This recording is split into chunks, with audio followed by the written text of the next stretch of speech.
akan membahas mengenai identifikasi yang nanti juga ada pengenalan terkait dengan alat-alatnya, alat-alat untuk identifikasi yang ada di lab. Nah, nanti di praktikum ini untuk identifikasi kan sudah disampaikan ada 3 pertemuan untuk praktikumnya. Dan nanti kalian ditugaskan untuk mengidentifikasi dari sampel air. Salah satunya untuk hari ini itu dari sampel waduk. Tolong kalian cari beberapa jenis plankton pada sampel tersebut. Jadi sudah divideokan hasil istilahnya nge-record dari mikroskop yang sudah dilakukan oleh Akang Teta Asisten. Nah, nanti untuk perdana sekarang kami ajarkan bagaimana menentukan itu plankton atau bukan. Takutnya kalau misalnya nanti kita lepas langsung melihat, misalnya kita kasih videonya terus kalian tolong identifikasi, takutnya beberapa makhluk lain misalnya kayak mikroplastik kah atau misalnya air seperti yang sudah disebutkan kalian anggap plankton. Jadi pada saat kalian mengidentifikasi kayak jatuhnya lebih ke asal-asalan. Nah, nanti kita pandu dulu untuk minggu ini, jadi tolong kalian perhatikan. Dan ada kemungkinan di minggu yang akan datang, kami lepas untuk mengidentifikasi. Jadi kalian secara mandiri mengenal dan mengidentifikasi si planktonnya, biar tahu juga, oh ini bentuk plankton, dan juga terutama zooplankton sih. Kalian kan belum tahu ya, belum pernah belajar bentuknya seperti apa. Nanti kalian ada kemungkinan menemukan banyak zooplankton, bisa juga menemukan banyak fitoplankton. Dan ini di akhir nanti akan ditugaskan oleh kami, kalian menggambar maksimal 3 jenis plankton yang nanti ditemukan oleh kita bareng-bareng ya. Nanti kalian tolong bikin klasifikasinya, terus kalian tulis habitatnya dari mana, dan juga ciri khas dari masing-masing plankton yang kalian temukan. Oke, mungkin di sini sudah ada Kang Rojak dan Kang Afri. Oke, seperti biasa nanti ditayangkan dulu terkait video materi hari ini, dan nanti kita adakan sesi diskusi tanya jawab. Oke, silakan Akang untuk menampilkan videonya untuk praktikum hari ini. Mangga.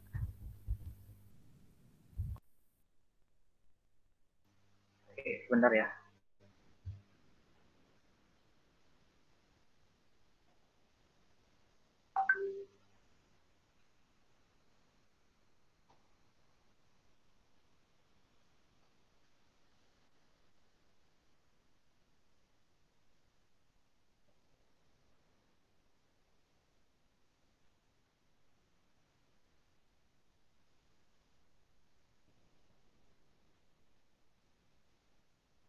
Ini udah muncul ya tampilannya, share screen-nya? Belum, Kang. Belum ada, Kang? Oh, ini baru. Udah aja. Baru ada, Kang.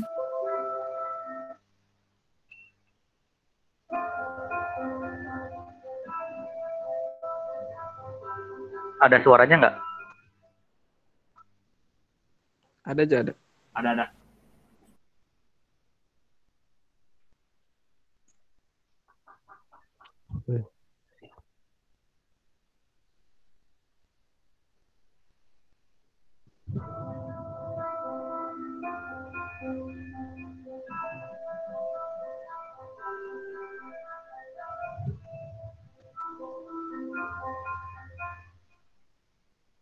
Assalamualaikum warahmatullahi wabarakatuh. Selamat pagi. Bagaimana kabarnya hari ini?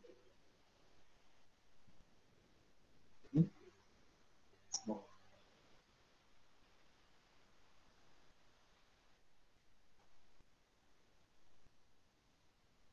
senantiasa sehat selalu ya.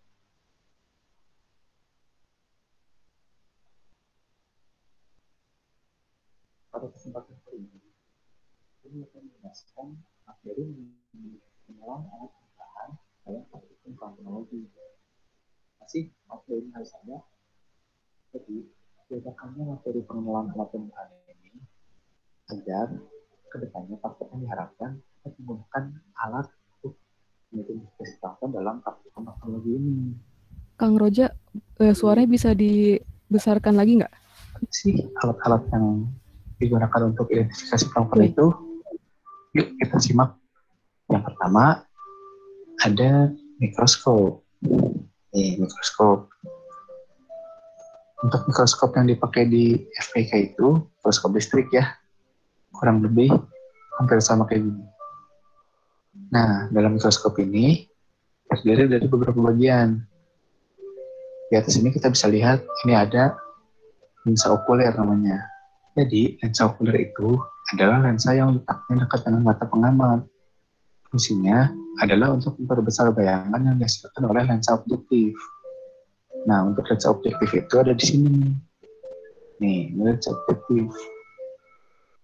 Pada lensa objektif, di situ terdiri dari beberapa pembesaran. Ada pembesaran 10 kali, 40 kali, dan 100 kali. Lalu selanjutnya ada, di sini bisa kita lihat, ada cahaya. Nah, cahayanya itu nanti keluar dari sini. Dengan memanfaatkan energi listrik, sini akan mengeluarkan cahaya. Di sini ada diafragma.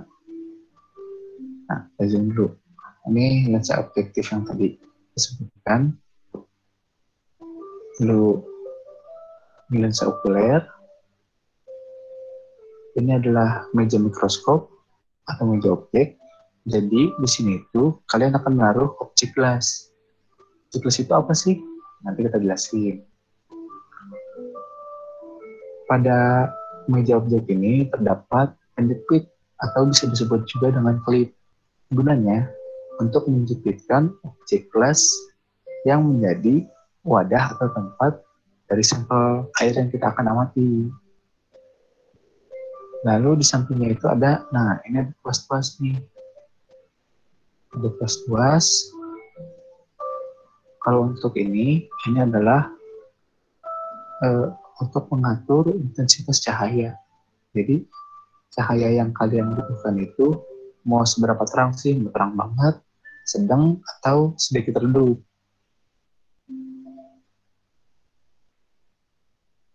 Di sini bisa kita lihat, ini ada pemutar halus dan ada pemutar kasar. Maksudnya apa nih pemutar halus dan pemutar kasar? Jadi fungsi dari pemutar ini adalah untuk menaik turunkan posisi meja objek. Kalau untuk pemutar kasar, itu dia relatif langsung. Jadi gimana ya?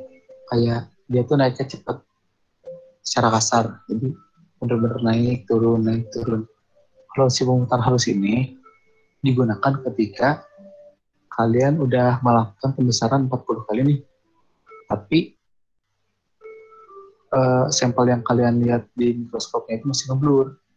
Itu tuh bisa jadi karena posisi fokus pada lensanya itu belum pas dengan posisi sampel pada mejanya itu. Jadi bisa dinaikkan atau diturunkan sedikit demi sedikit pakai yang pemutar halus. Kayak gitu guys. Nah untuk ini ada pengatur meja objek. Pengatur objek. Jadi tuasnya itu bisa mengatur objeknya nih. Objeknya itu mau dirada ke kiriin, mau dirada ke kananin, mau di bawahin atau di atasin. Ini. Oke. Ini. Itu. Lanjut ke alat selanjutnya, ada objek gelas. Objek gelas itu merupakan alat laboratorium yang terbuat dari kaca. Fungsinya untuk meletakkan objek atau sampel yang akan diamati di bawah mikroskop. Seperti itu. Jadi nggak langsung ke meja objeknya, ke sampel air, nggak, tapi ke objek gelas dulu. Lalu selanjutnya ada cover glass.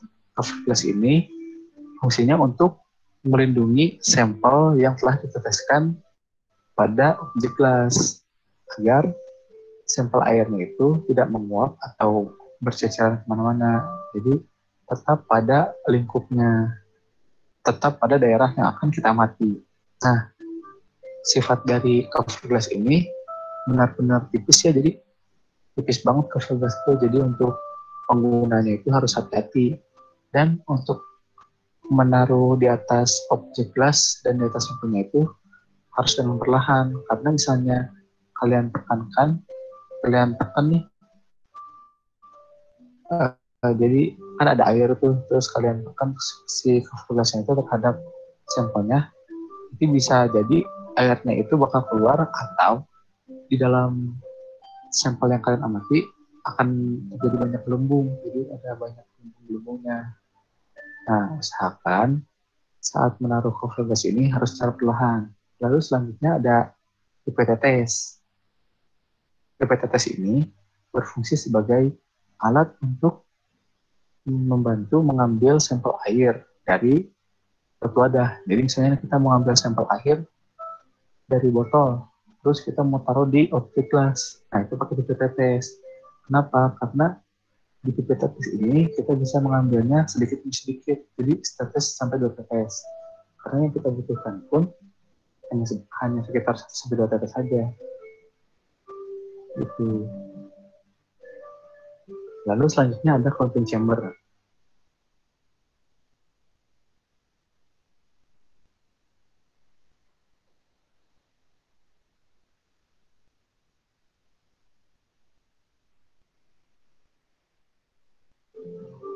Gitu. Lalu selanjutnya ada counting chamber. Counting chamber ini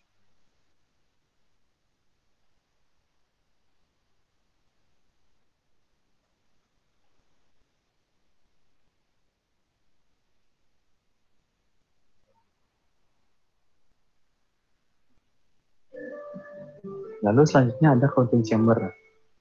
Counting chamber ini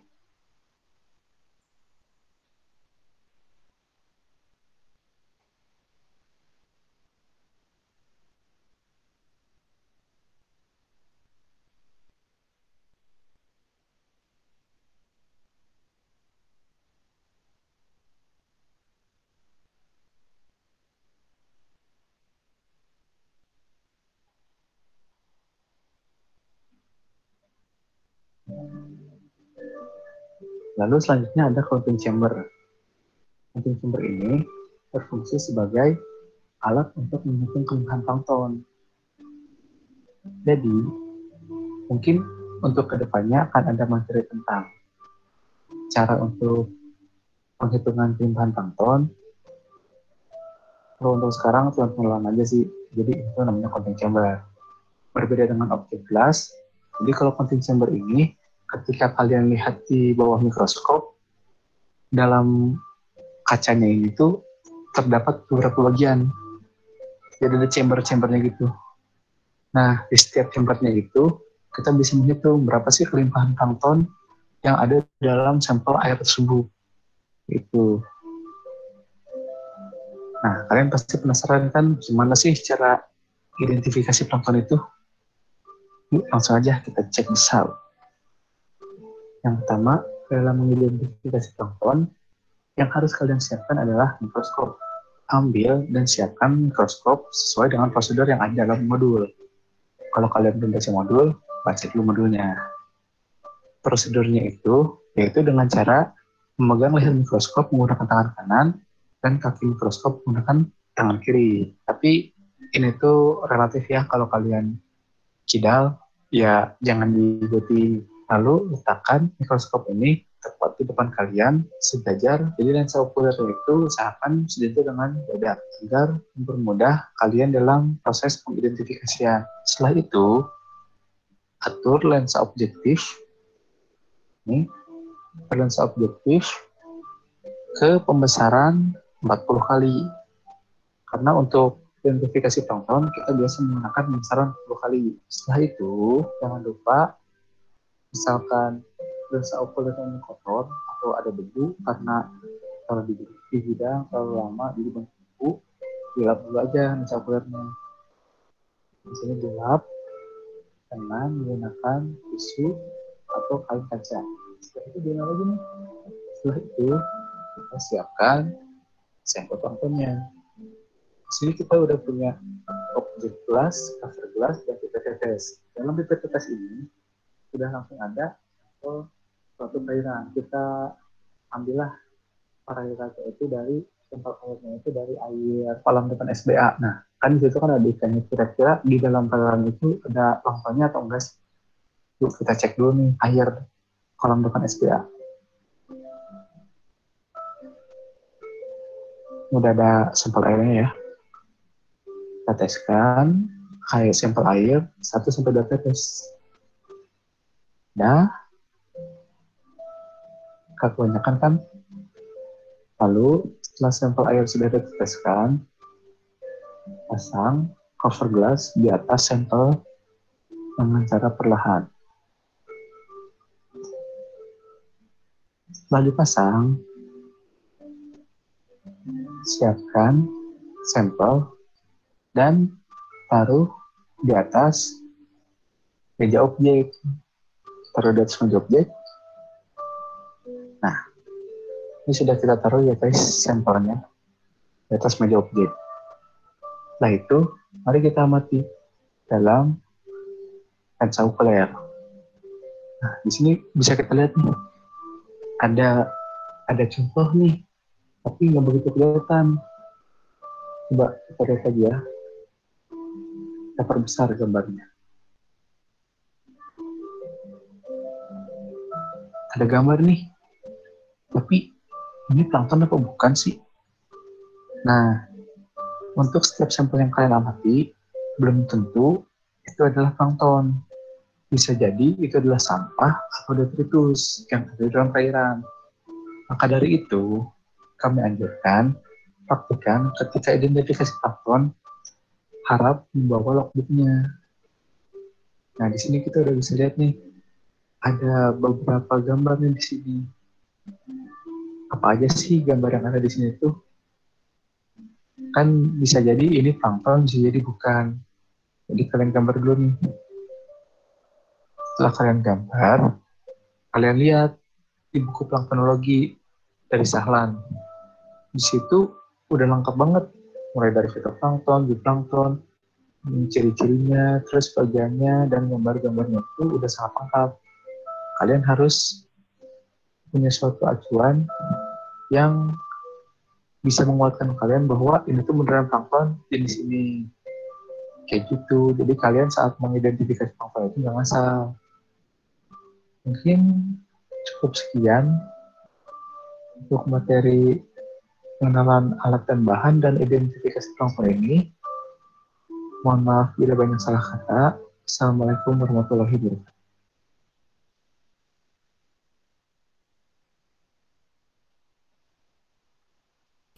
Oke, atur nuhun kepada Akang Teteh asisten praktikum. Mungkin sebelum kita nanti sama-sama buat mencoba mengidentifikasi sampel yang sudah diambil oleh Akang Teteh dari Waduk Jati Gede, kita buka dulu diskusi ya terkait materi dari video tadi. Silakan nanti bisa dijawab juga oleh Akang dan Teteh terkait pertanyaan yang kalian sampaikan. Oke, silakan. Ada yang mau tanyakan?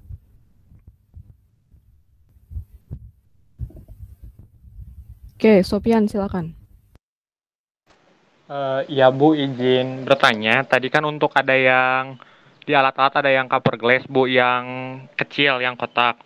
Nah kan ada juga tuh Bu kayak mika, tapi yang dari plastik yang hampir sama.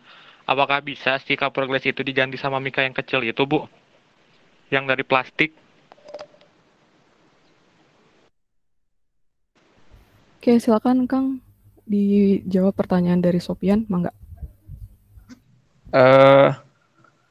Kalau diganti untuk cover glass ya. Jadi kan tadi fungsi dari cover glass itu untuk menutup si objek kita gitu, biar nggak kemana-mana ketika kita sudah meneteskan si objek kita nanti. Nah, sebenarnya kalau diganti kertas mika atau bisa atau enggak, akan kurang karena belum pernah mencoba juga.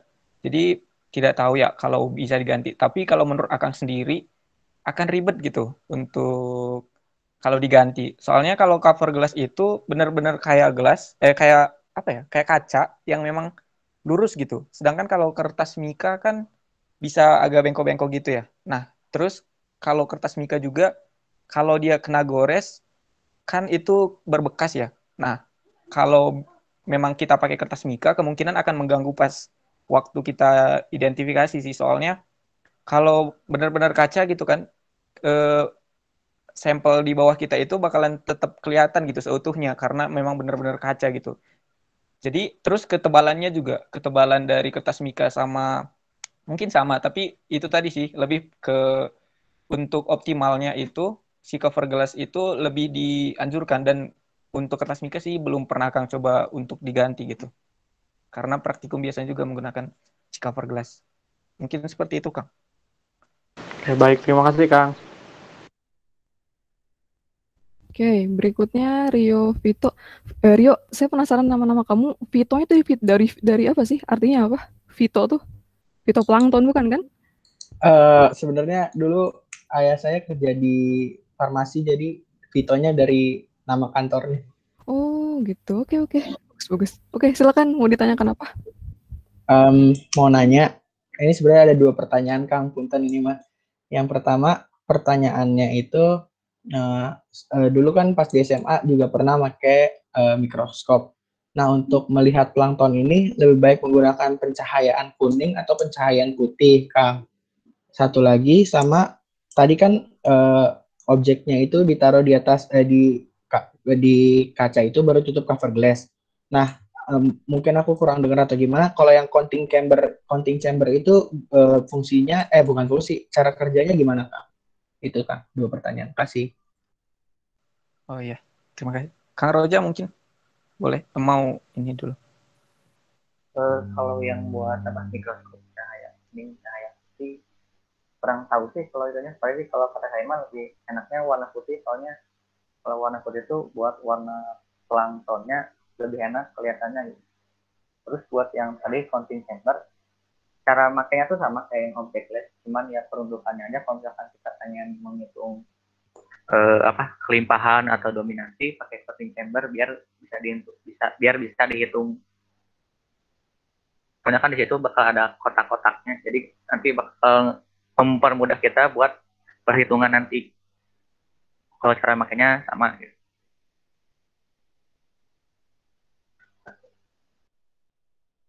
Oke. Siap, terima kasih Kang. Mungkin saya bantu buat menambahkan ya. Jadi kalau misalnya yang tadi cahaya putih ataupun kuning, sebenarnya itu tergantung bagaimana kitanya enak seperti apa. Tapi kalau saya pribadi, saya lebih senang yang kuning karena lebih enak ke matanya. Walaupun yang putih kan lebih lebih terang banget ini apa, jadi kelihatan perbedaannya. Apalagi kalau misalnya sampel kita ini udah dicampur sama lugol. Nah, kan akan mempengaruhi kan jadi kayak memberi sedikit warna pada sampel airnya. Jadi ada sedikit kuning.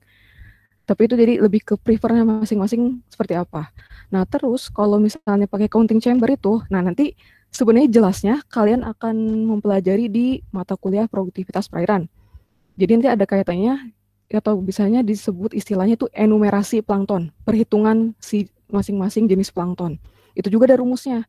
Ada faktor pengalinya seperti apa, terus juga nanti dikaitkan faktor pengali ini ada kaitannya dengan volume air yang kita ambil. Misalnya 10 liter, ya kita sesuaikan, dimasukkan ke dalam rumus sesuai dengan apa yang kita ambil.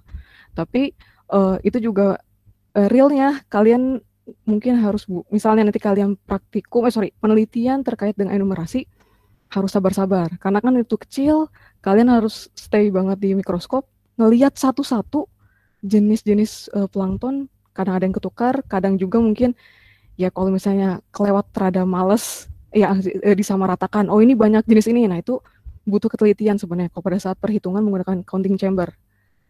Mungkin untuk jelasnya nanti kita ketemu lagi di mata kuliah yang akan datang. Oke? Ada lagi yang ingin ditanyakan? Silakan. Altius, silakan.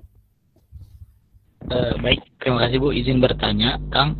Bu, saya tadi lihat yang mengenai pengambilan sampel air mengenakan pipet itu tuh pipetnya tuh ada ukuran khususnya nggak Kang? Atau nggak ukuran khusus pun itu sampai full si sampel airnya itu sampai full atau tidak Kang? Terima kasih. Itu saja.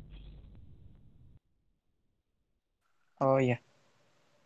Makasih Altius. Kalau untuk ukurannya sih, mungkin ukurannya ini jumlah sampel yang kita ambil mungkin, atau ukuran dari pipet tetesnya. Kalau dari ukuran pipet tetesnya mungkin, Akang juga lupa ya itu ukuran berapa. Tapi itu yang biasanya itu, kalau untuk ukurannya, kalau untuk banyaknya media ataupun objek yang kita ambil airnya itu, sampel airnya itu, itu biasanya setengah juga nggak masalah sih. Jadi penggunaannya itu kan misalnya ini pipet tetes, kemudian kan ada balon yang di bagian merah itu, bagian ujungnya. Nah, kemudian di sini misalnya tempat sampel kita, caranya itu kita tekan bagian ujungnya itu, kemudian kita masukkan, kemudian bakalan disirup gitu, masuk ke dalam. Nah, biasanya sih karena memang penggunaan atau penggunaan air nanti yang kita gunakan itu, sampel yang kita gunakan itu ke cover gelasnya hanya sekitar 2-3 tetes, jadi nggak full atau setengah juga nggak masalah gitu. Seadanya aja, karena waktu kita nanti identifikasi, nggak bakalan semua dari secara keseluruhan dalam media, dalam pipet tetes kita itu, cuman kita gunakan 2-3 tetes sekali pengamatan gitu. Jadi nggak full juga nggak masalah sih. Seperti itu mungkin Alteus. Mau izin menambahkan. Oh. Jadi misalnya kita menghitung plankton, kan itu namanya itu ya Sedgwick Rafter namanya itu. Nah itu tuh ada kayak chambernya gitu di si counting chambernya itu. Ukurannya itu 1 mili. Jadi kalau kalian masukin full counting 1 chamber itu tuh udah 1 mili. Nanti ukuran 1 milinya itu dijadikan faktor pengali juga. Jadi ukurannya itu misalnya kepadatannya itu misal 400 individu per liter. Liternya itu dari mana? Dari mili yang kita amatin. Itu kan 1 mili, nanti tinggal dikali 1000 kayak gitu. Kasih. Baik. Gimana nggak tiga? Siap. Terima kasih Kang. Oke, ada lagi yang mau ditanyakan? Aji? Iya Bu. Silakan Aji. Ini Bu tadi soal Alteus Bu ya. Tadi itu kan kata akangnya minimal, bukan minimal ya. Yang diteteskan itu 2-3 ya Bu ya. Nah, yang pernah akang yang akang pernah gimana ya? Yang pernah diidentifikasi sama akang-akangnya itu 1 tetes atau 2 tetesnya itu sekitaran ada berapa Bu planktonnya Bu? Terima kasih. Oh iya, makasih Aji. Kalau untuk berapa banyaknya itu 2-3 tetes itu dari sampel yang kita ini tergantung dari sumber air yang kita ambil gitu. Kelimpahan dari sumbernya itu. Kalau memang melimpah, bakalan kita akan dapat juga si pas kita identifikasi juga banyak gitu. Namun ketika kita memang dari sampelnya, dari perairannya itu sudah tidak banyak gitu ya, atau tidak melimpah, maka kita kemungkinan besar pas kita identifikasi juga nggak terlalu banyak sih gitu. Terus biasanya sih kalau memang sangat melimpah gitu ya, tadi kayak video yang tadi, jadi sekali kita perbesar seperti itu, sekali tidak perlu digeser untuk objek gelasnya itu, bakalan kelihatan banyak gitu. Namun ketika tidak melimpah, mungkin kita harus menggeser-geser ke seluruh bagian dari objek gelas kita itu gitu. Jadi kita identifikasi secara keseluruhan. Tapi kalau melimpah biasanya langsung di sekali itu pun udah langsung kelihatan gitu banyak gitu. Begitu mungkin Aji. Jadi tergantung dari asal sumber sampel kita gitu. Kalau memang melimpah, bakalan tetap melimpah kita ambilnya. Oh iya, baik Kang. Ibu, terima kasih. Oke, selain Aji ada lagi yang mau bertanya? Ada? Atau dari akang-akangnya ada yang mau ditanyakan, memberi pertanyaan kepada teman-teman yang lainnya? Sebelum nanti kita pindah ke video untuk penugasan kalian. Silakan Kang Alpri, Kang Sami, atau Kang Roja mau memberikan pertanyaan kepada adik-adiknya. Oke, adik-adik. Ada? Paling mau ini sih mau review kembali gitu Ibu ya. Baik, silakan. Buat siapa ya?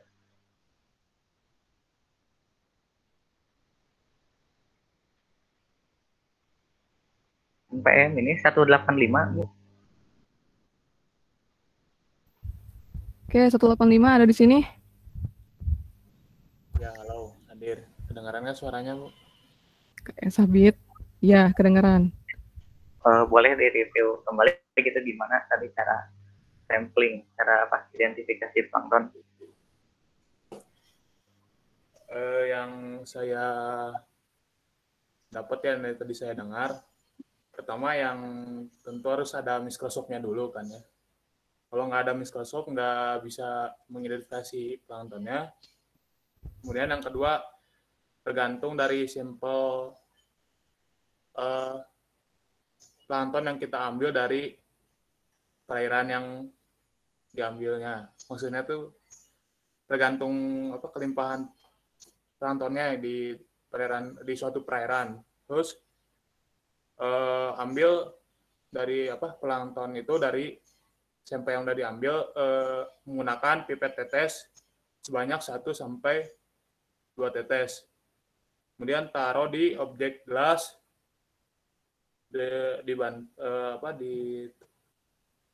ditaruh juga di cover gelas. Kemudian taruh di papan objek. Terus yang selanjutnya tuh amati plankton di papan objek tersebut. Gitu sih yang dari saya tangkap Mas. Sekian. Terima kasih Kang Bu Teh. Ya benar ya, mantap. Itu pertama kita siapin alat-alatnya, mikroskopnya, terus kita ambil sampel plankton yang udah kita ambil dari kolam, pakai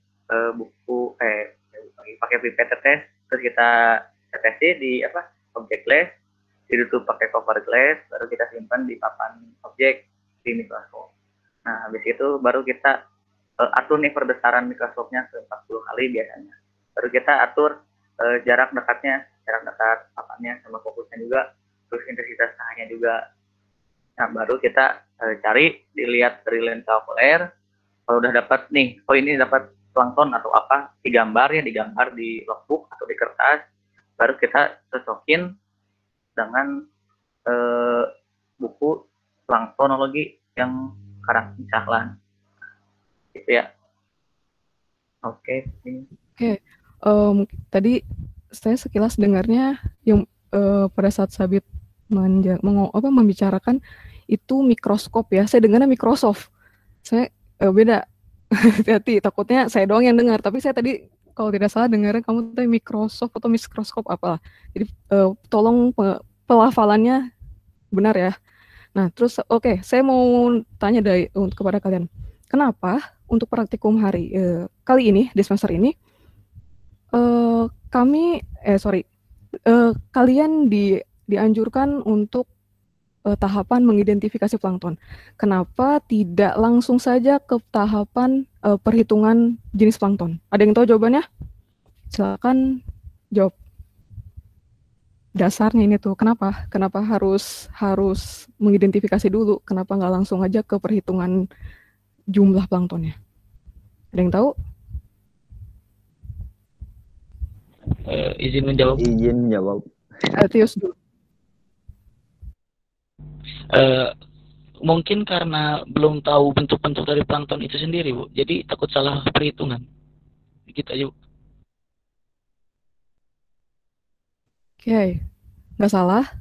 Silakan Aji. Punten Bu, sudah terjawab sama Kang Alteus. Sama banget jawaban kamu. Ya Bu. Oke, ada yang jawabannya lain?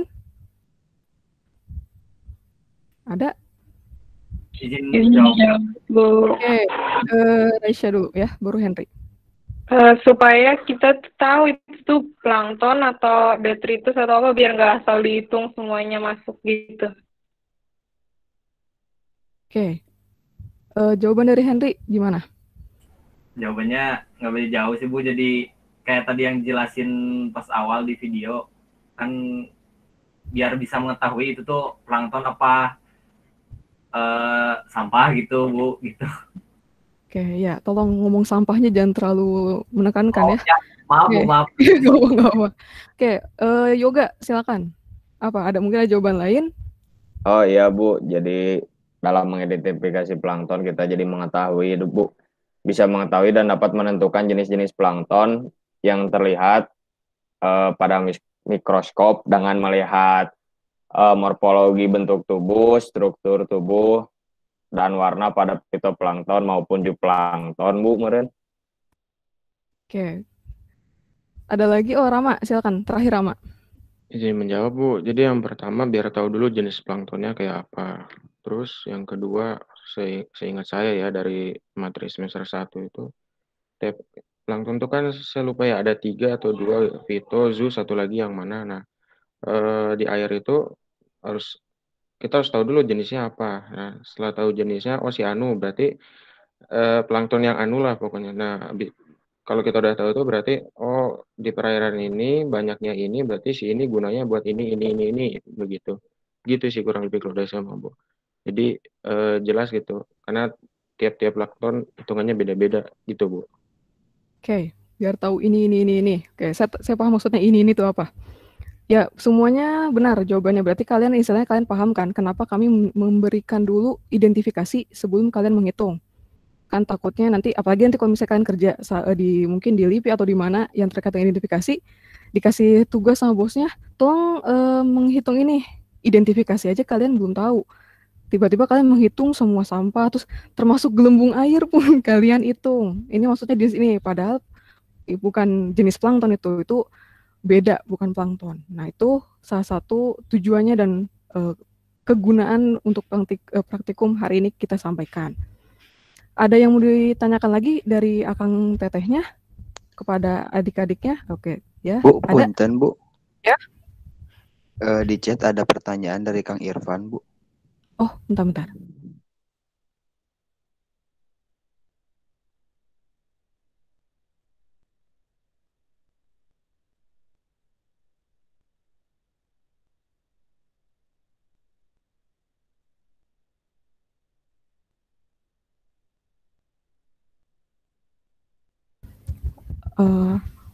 Modul kan untuk mikroskopnya sendiri dipakai mikroskop mono dengan cahaya dari lampu. Jika pakai selain mikroskop itu bisa tidak, Bu? Oke, Irfan, gini. Kita kan melihatnya sesuatu hal yang kecil ya, istilahnya plankton tuh disebutnya gaib, tapi dia ada. Tapi bukan, maksudnya gaib bukan orang tertentu aja yang bisa melihat, enggak. Tapi semua orang bisa, tapi dengan alat bantu. Nah, selain mikroskop, kayaknya nggak bisa deh. Sekalipun pakai kaca pembesar, jadi ada batasannya, kan sesuaikan dengan lensa ataupun perbesaran. Jadi kalau untuk mengidentifikasi istilahnya atau mengetahui jenis planktonnya, ya harus pakai mikroskop. Tidak bisa kan mikroskopnya banyak ya, Bu? Nah, kan jenis mikroskopnya banyak ya, Bu? Iya, jenis mikroskop banyak. Iya, oke. Jenis mikroskop semua banyak. Tapi emang kalau tingkat keakurasian, kalau yang pernah saya tahu, itu kalau kalian pernah dengar nggak mikroskop elektron, ada yang tahu? Itu dia jatuhnya lebih detail, lebih canggih dalam melihat istilahnya bentukannya seperti apa. Jadi istilahnya untuk blurnya itu tidak setinggi kalau misalnya kita menggunakan mikroskop secara manual. Jadi itu pasti ada perbedaan tingkat keakurasiannya. Makin kesini kan teknologi makin canggih juga, pasti ada perbedaan. Itu mungkin ya Irfan ya? Mau izin menambahkan Ibu? Jadi mungkin masih bingung ya mengenai perbedaan mikroskop. Kalau dari saya, sebenarnya perbedaan mikroskop itu bukan terletak dari sisi sumber cahaya, tapi dari sisi jenis lensa yang digunakan. Ada juga lensa yang digunakan itu, dia tuh bisa memproyeksikan warna. Jadi ketika kita melihat di mikroskop itu, kita tuh bisa lihat nih misalnya ada spirulina, itu tuh warna hijaunya tuh beneran kelihatan gitu.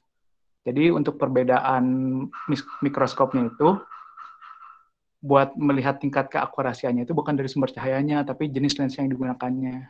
Semakin lama, semakin tua gitu ya mikroskop tuh, jenis lensanya tuh bakal semakin gak akurat kalau menurut saya, karena di lab MSP juga ada beberapa mikroskop yang udah lama dan itu tuh jadi jatuhnya malah ngeblur banget, jadi kayak cuma titik-titik doang. Nah, makanya disarankan menggunakan mikroskop itu yang benar-benar di maintenance, yang dirawat, jadi keakurasiannya itu benar-benar terjaga. Iya betul, semakin canggih mikroskop itu semakin tinggi keakurasiannya. Kan lebih gampang ya kalau misalnya canggih, ntar si warna setiap planktonnya itu terlihat, misalnya ada yang warna kuning, ada warna hijau, kayak gitu. Oh iya, terus paling ingin menambahkan, ketika mau meneteskan plankton sebelumnya, air sampelnya itu usahakan dihomogenkan dulu ya, dia kocok-kocok dulu, biar plankton yang diambil itu nggak cuma di permukaan atau di dasar aja, jadi benar-benar udah homogen si air sampelnya, biar lebih merata lah gitu perhitungannya, kayak gitu. Gimana? Apakah bisa dipahami? Gimana Irfan? Apakah sudah paham yang tadi disampaikan oleh Kang Sami? Oke. Ada yang mau ditanyakan dulu sebelum kita pindah ke video untuk pengidentifikasian? Ada? Oke. Mungkin Kang boleh dibantu share video yang hasil lihat dari mikroskopnya. Nanti kita kasih tahu di menit atau detik mana aja yang mungkin terlihat jelas jenis planktonnya. Oke? Mangga Kang.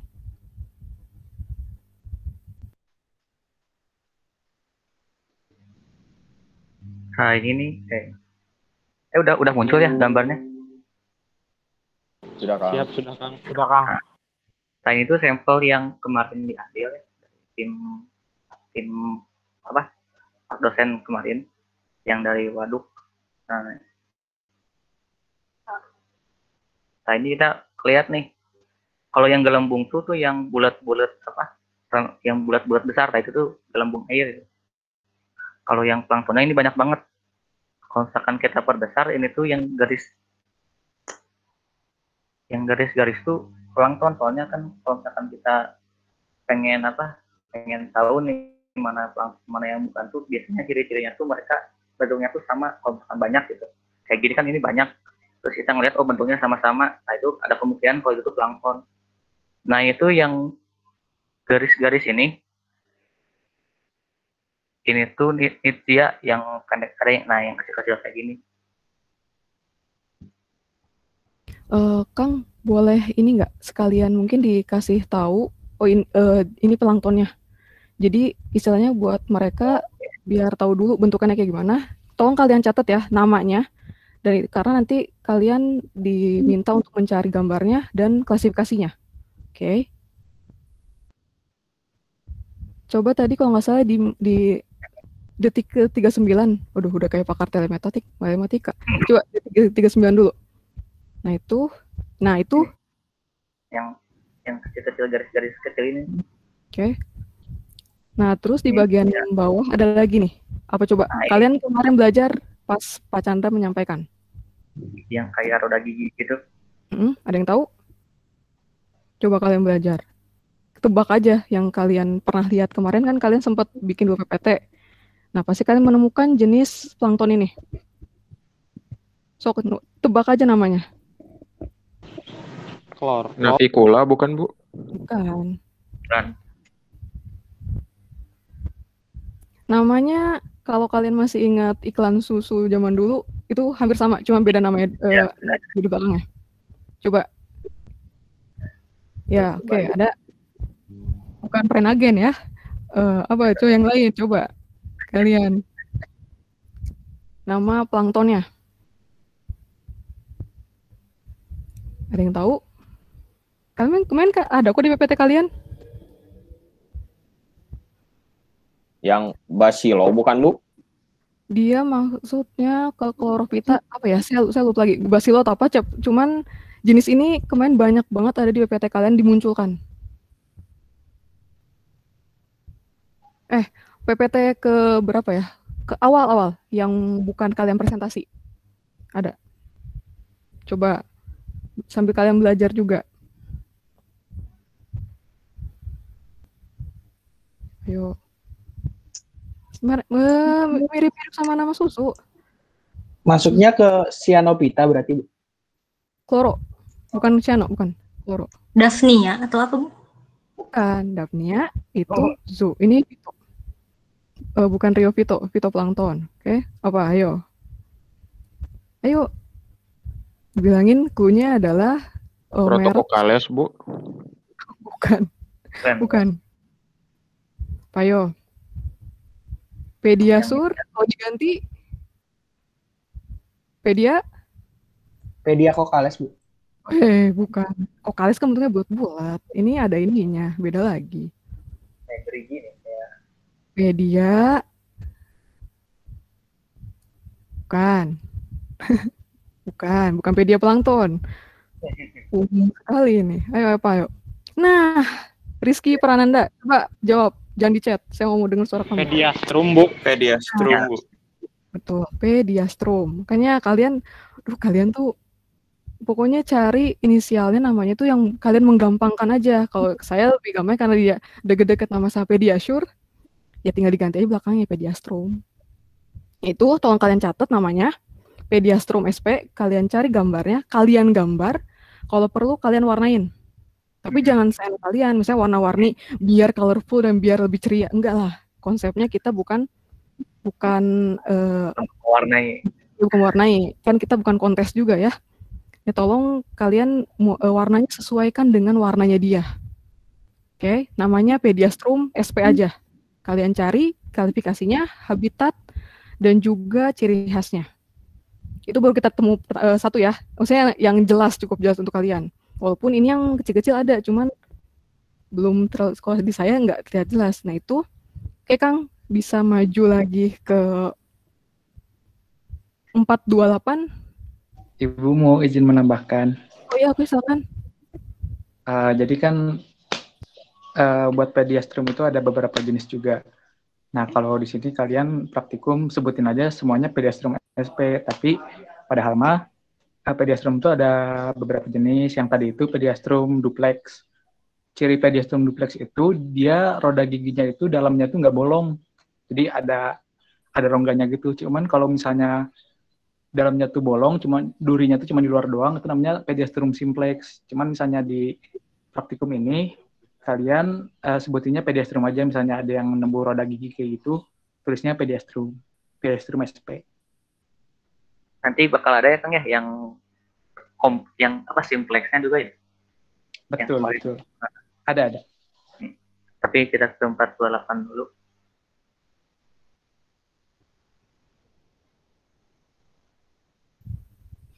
Hmm, 428. Kok di sini nggak ada ya? Coba rada maju dikit deh. Saya nanya, saya temu deh.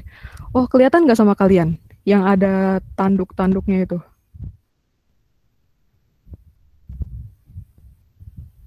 Kelihatan? Yang kecil pisan itu, Bu. Iya, yang kecil pisan. Semuanya kecil.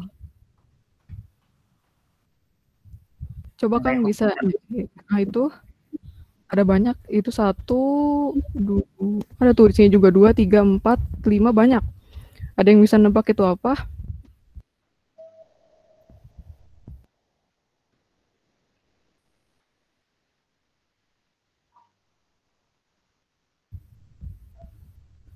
Kang bisa di full screen nggak videonya? Nah, oke. Coba ada yang tahu bentukannya itu apa? Namanya?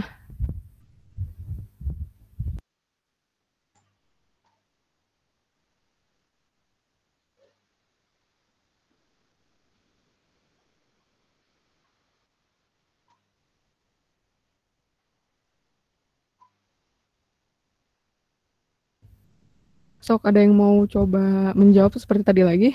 Gak apa, salah juga, namanya juga belajar. Ada? Jangan bilang gak kelihatan Bu, jelas-jelas udah ditandain. Oke.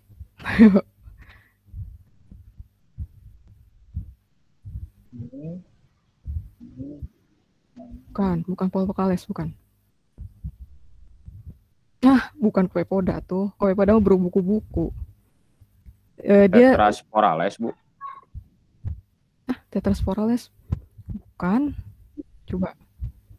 Clue-nya apa ya? Branchionus, Bu. Bukan atuh. Bukan itu. Sok nggak Pak? Sok kalian iniin. Clue-nya apa ya? Coba dari Akangnya bisa ngasih clue?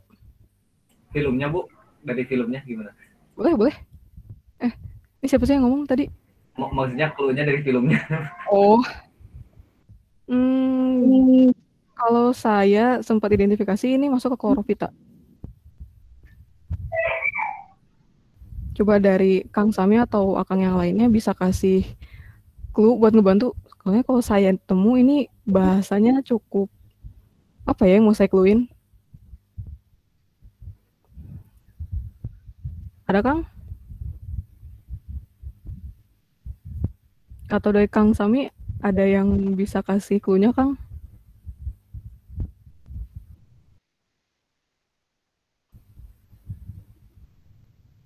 Coba.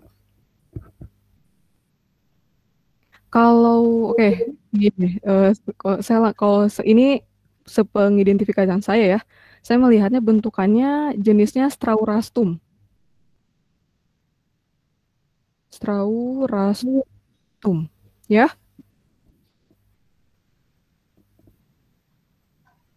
Tolong kalian catat namanya. Ini berdasarkan yang saya lihat dan saya bandingkan ya dengan referensi bentuknya seperti ini, masuknya ke Straurastum. Kalau mungkin Kang Sami ada lain Kang jawabannya? Ada nggak Kang Sami di sini? Maaf Ibu, baru join lagi. Yang mana Ibu? Yang itu tuh. Yang itu. Kalau di sini ya bener Staurastrum, dia masuknya ke Taurus Desmus, Bu. Kalian tolong catat ya namanya Straurastum. Itu kasih clue-nya rada ribet ya. Apa ya? Trauras. Star. Enggak lah, pokoknya cukup lumayan ribet. Oke. Udah kalian tulis ya namanya. Itu buat tugas kalian. Ini sebenarnya kalau kalian iseng nanti saya juga share si videonya. Barangkali misalnya kita misalnya mencontohkan 3 kalau nggak 5 jenisnya. Tapi ternyata pada saat kalian melihat, ini ada jenis lain. Tapi yang benar ya, jenis lain misalnya, itu apa ini? Ternyata bukan. Jadi heboh sendiri. Jadi nggak kayak gitu ya. Tapi nanti kalian kita kasih juga biar belajar. Mungkin mau diulang lagi, ini ada nih, kalau nggak ada yang ke-skip sama kami, ada nemu lain, oke? Kita pindah ke 924, persis banget pakar telematika kita ya, ngeliatin detail-detailnya. 924, Kang. Oke, 924.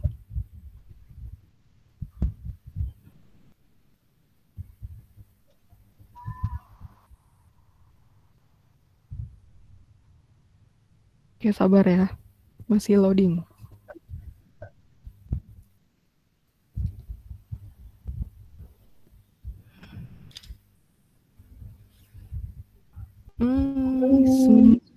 Empat, coba bisa ke atasan dikit nggak, Kang? Maksudnya di play lagi, bukan ke atasan dikit, di play dulu.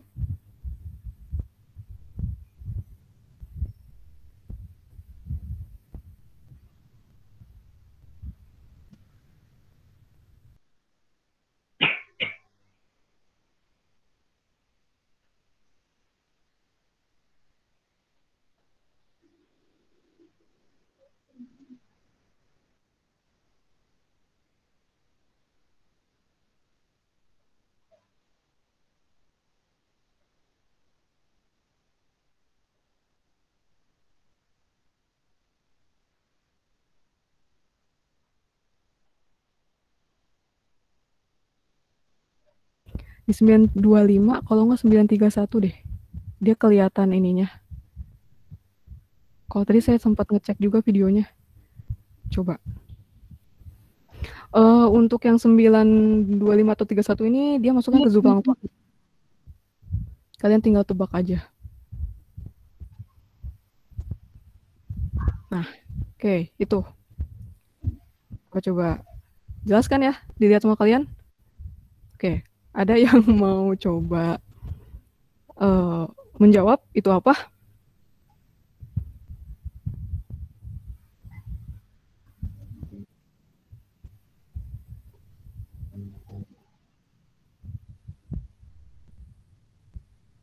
Ada yang tahu? Mungkin clue-nya adalah bentuk kecilnya dulu Larry. Aduh, ini udah kayak ini ngajarin. Clue-nya hampir sama kayak nama saya. Ah, iya benar-benar. Ayo coba. Bukan Naufal SP ya. Awas sekalian bisa ini. Spesies baru gitu. Iya, spesies baru. Ada sok.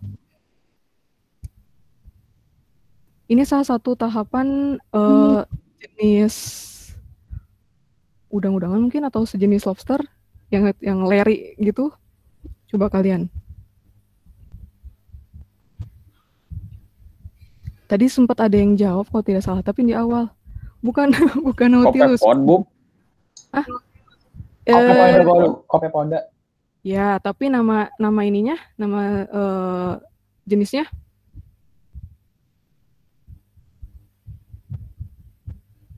Wih, Rizky Prananda. Aku salah, bukan Nautilus. Kamu lapar ya? Bukan. Coba yang lain. Ya apa? Tadi benar yang di Rizky, cuman ada kelebihannya. Oh, mungkin tipe. Ya bagus. Sangat. Ya betul, Nauplius. Rizky, kamu belajar dulu atau gimana? Langsung nebak gitu. Bener lagi. Yang lihat di jurnal, Bu. Nyari aja. Bagus. Nah, oke, kalian catat itu Nauplius SP. Dia masuknya ke zooplankton ya. Oke, kalian catat namanya Nauplius SP aja. Terus boleh deh kita, udah 11.03 nggak apa. Kita pindah ke berapa ya? 7.14 kalau enggak 8.36.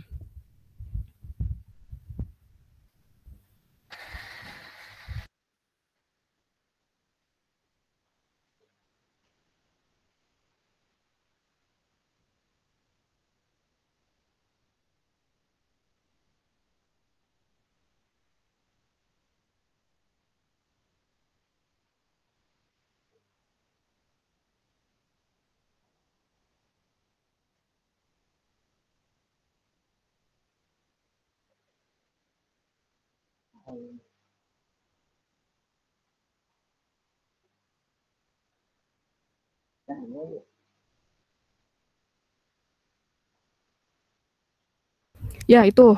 Yang bagian atas ada yang bisa nebak. Dia maksudnya ke Piropita sih. Kalian belum belajar, cuman barangkali ada yang bisa kalian tebak atau Rizky lagi bisa nebak. Tapi dia ada hubungannya dengan yang kemarin ditanyakan, Singulum. Dia ada Singulumnya. Tapi bukan Cyanopita. Dia maksudnya ke Piropita. Ada yang tahu? Apa ya?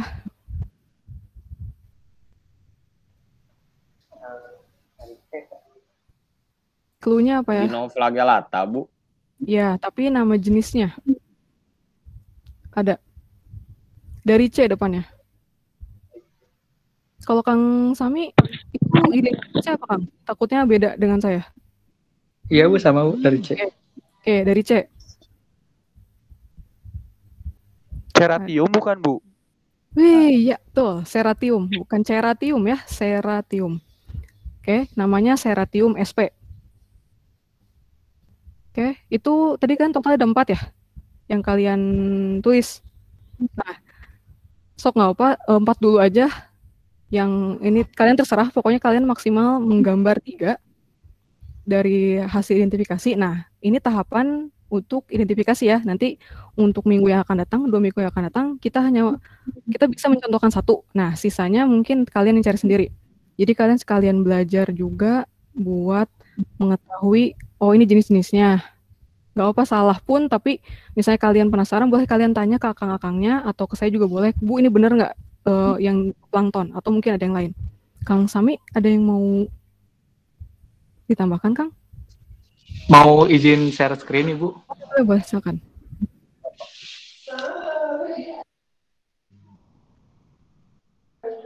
Aku mau tunjukin yang gambar bagusnya. Bentar ya.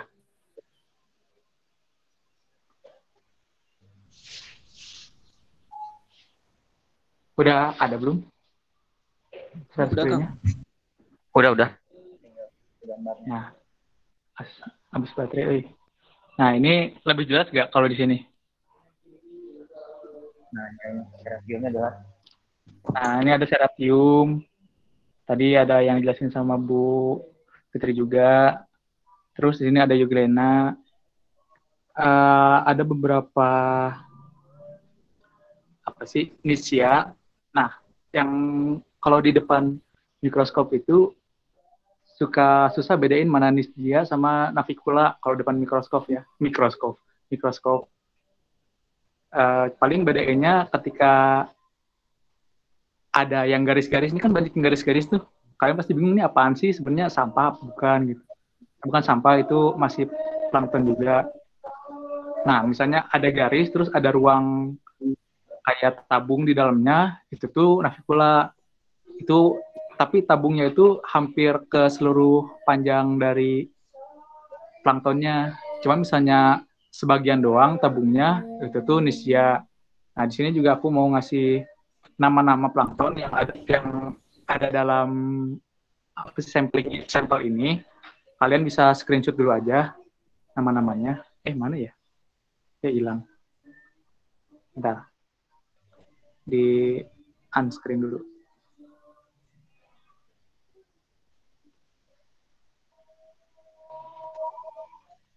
Saya cari dulu ya nama-namanya.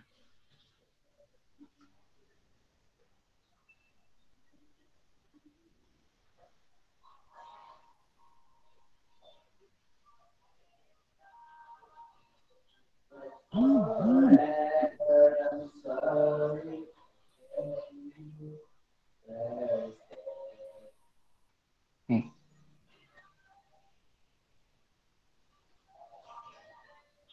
Nama-nama dari jenis yang ada dalam sampel kali ini. Kalian bisa screenshot aja ininya nih, nama-namanya. Ini hasil penelitian saya ya, tuh ada banyak, ada ribuan. Lumayan pusing. Sakit mata. Udah belum di share screen? Di print screen-nya? Nanti dari sini kalian bisa cari tahu nih, oh misalnya Ankylostomos tuh bentuknya kayak gimana sih, Anabaina tuh bentuknya kayak gimana. Terus yang paling samar itu biasanya mikrosistis. Kalau mikrosistis di mikroskop yang nggak ada warnanya, biasanya dia hampir sama kayak detritus, tapi sebenarnya dia itu mikrosistis. Jadi kalian harus bedain polanya itu gimana, bedain detritus sama mikrosistis, karena mikrosistis kan berkoloni juga, dan kayak bikin suatu bentuk yang abstrak gitu. Jadi hampir sama kayak detritus kalau misalnya di depan mikroskop yang nggak ada pantulan warnanya. Kalau udah aja. Cukup mungkin ya Bu ya? Ya cukup. Wah banyak juga ya Kang. Kalau misalnya tadi dilihat-lihat lagi lebih dari 5 ya jenisnya.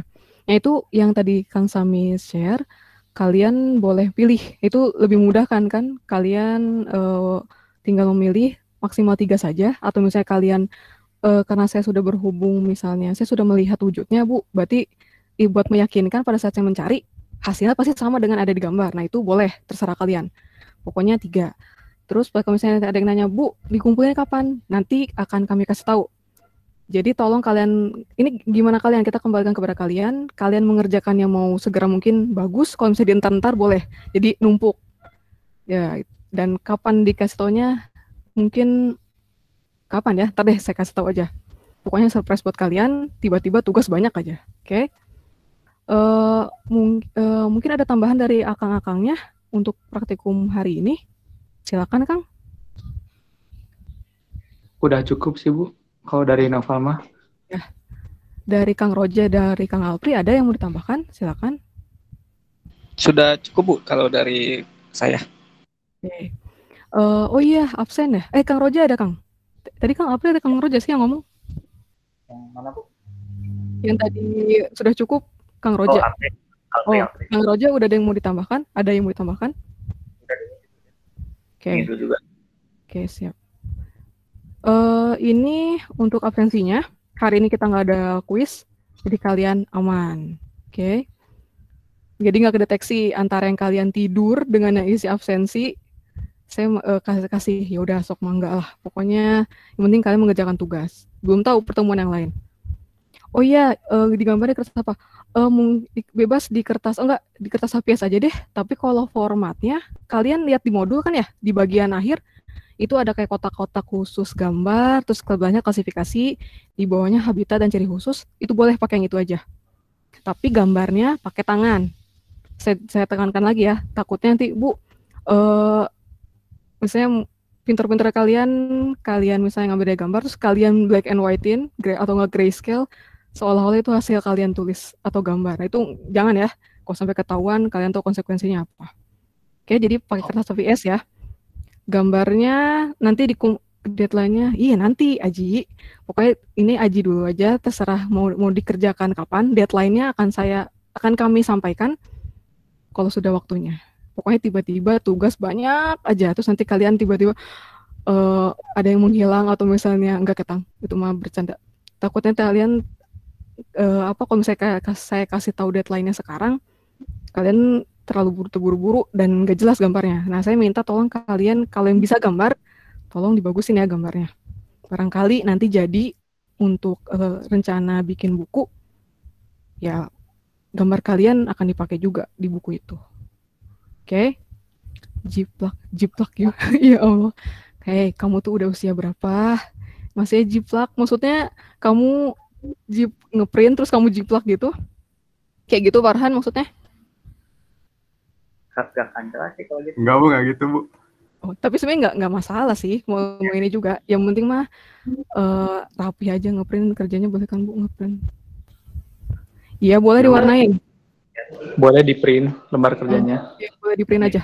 Ini sih Udah. Bu, kalau nanti hasil screenshotnya di ini juga ya, disertakan juga ya. Misalkan kan tadi ada review, nanti kita screenshot reviewnya dari video, terus kita tempel di ininya di lembar kerjanya. Oh iya, boleh. Nanti kita kan share juga ya si videonya di ini ya Google Classroom. Jadi kalian bisa ngulang lagi mengamatinya. Benar atau salah yang tadi kita sampaikan. Barangkali ada kesalahan atau kekeliruan dari kita menyebutkan jenisnya. Masalah diwarnain boleh, tapi ingat menyesuaikan dengan warna aslinya. Bukan kayak anak ayamnya, anak SD yang diwarna-warni biar lucu ataupun imut. Itu bukan alasannya, oke? Yang penting menyesuaikan dengan jenis plankton yang ditemukan. Warnanya hijau. Ya nggak boleh 3 saja. Iya, tadi kan saya sudah bilang ya, untuk gambar maksimal 3. Kalau misalnya Luis merasa, saya kayaknya nggak cukup 3, lebih boleh, silakan. Tapi jangan terlalu banyak ya. 5 lah maksimal kalau misalnya Luis mau menggambar lebih dari 3. Tapi kami menetapkan 3 saja sudah cukup. Okay. Kalau mau semuanya juga boleh, nanti bantuin aku penelitian. Bantuin Kang Sami, siapa nanti ditulis terima kasih kepada ini yang sudah membantu gambar, kan lumayan. Kalian terkenal di skripsinya Kang Sami, bisa. Atau ada lagi yang mau ditanyakan untuk praktikum hari ini dan tugasnya? Nggak ada. Absensi tolong diisi, ditunggu sampai jam 12 malam. Di luar itu atau lebih dari itu tidak termasuk kalian ikut praktikum. Oke. Mau nanya. Siapa ya? Reisha, silakan. Kalau misalnya di video itu kan warnanya sama semua, hitam putih. Terus tahu itu warnanya dari Google gitu, Bu? Iya, yang paling mirip. Boleh. Kalian nanti compare aja ke Google warnanya seperti apa. Oke. Makasih, Bu. Karena kan di video juga kan nggak kelihatan ya bagian-bagiannya.